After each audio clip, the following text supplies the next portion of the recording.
Question 6 on your geometry mock exam paper tells us that a triangular prism has a cross section which is a right angle triangle with sides 9 cm, 12 cm and 15 cm, and that the length of the prism is 22 cm. First of all, we're asked to sketch the net of the prism, clearly showing the length of each line on the net. So the easiest way of achieving this is to visualise what the actual prism looks like to start with. So if we do a quick sketch of the prism, we've got a right angled triangle of sides 9, 12 and 15 centimetres. Now we know this has to be the 15 centimetre side because it's the highest number, so it's the longest side, so that's the hypotenuse, and it's opposite the right angle like that.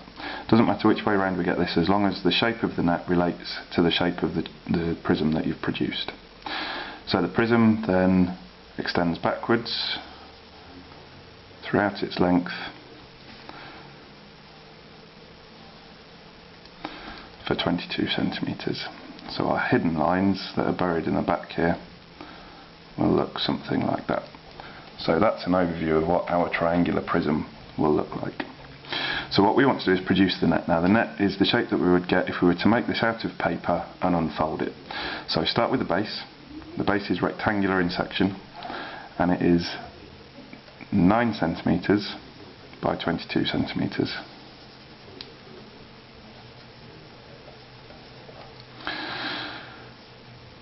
Then we consider each edge of the base and look at the shape that is attached to it. So attached to this edge we've got this side here.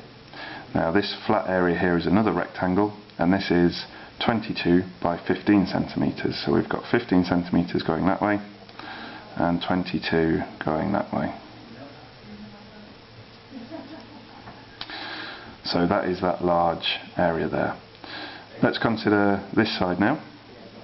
So we're still looking at the base. Looking at this edge, we've got another rectangle attached to that edge. So that edge is attached to a rectangle that measures 12 centimetres by 22 centimetres. So here's our 22 centimetre edge, and now we draw on that another triangle. Remember, this is just a sketch, it's not necessarily to scale, it doesn't have to be accurate in its dimensions as long as it produces the correct shape overall of the net. So this is 12 centimetres. Each of these sides is 22 centimetres.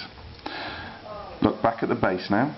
The base has another edge down here, and there is a right angle triangle connected to that edge. So we need to think that edge is this edge, and it's got a right angle triangle attached to it.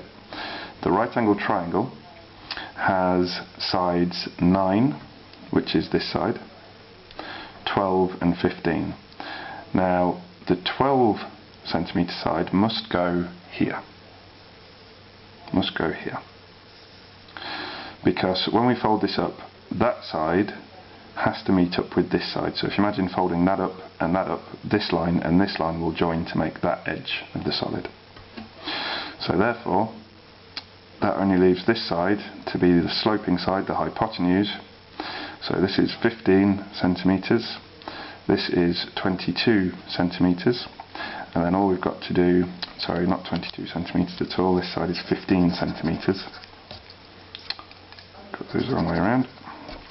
That is 12 centimetres and that is 15 centimetres to meet up with this 12 centimetre side and this 15 centimetre side. And then finally we simply mirror that image on the top. We've got a right angled triangle with a 12 centimetre side and a 15 centimetre side, and of course we'll make sure that we don't forget to label this up correctly with the relevant units.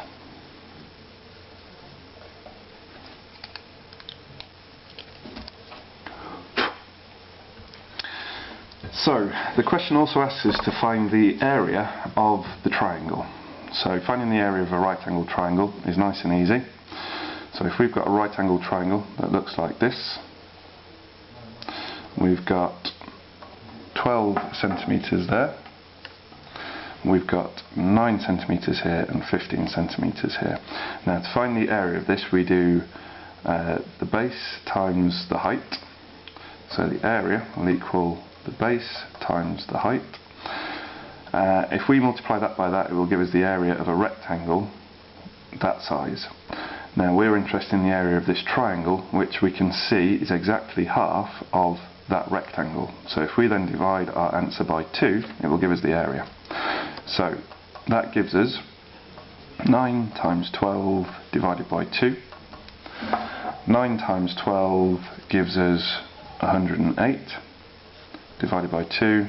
So the total area of the triangle, that area is equal to 54 centimetres squared, and that gives us the area. And finally, we're asked to calculate the volume of the prism. So the volume of the prism is simply the area of this face, which is the cross-sectional area. So if we were to chop this prism in half, we would still see that same shape produced, that shape and size, which is what makes it a prism. So we simply take that area and multiply it by the length of the prism. So in order to find the volume of the prism, V, we simply do the area of the cross-sectional area of the prism and then multiply that by the length of the prism. So in this case we've got 54, which is our area that we calculated here, multiplied by the length of the prism, which is 22. So therefore 54 times 22 gives us 1,188 centimetres cubed. And that's question 6 complete.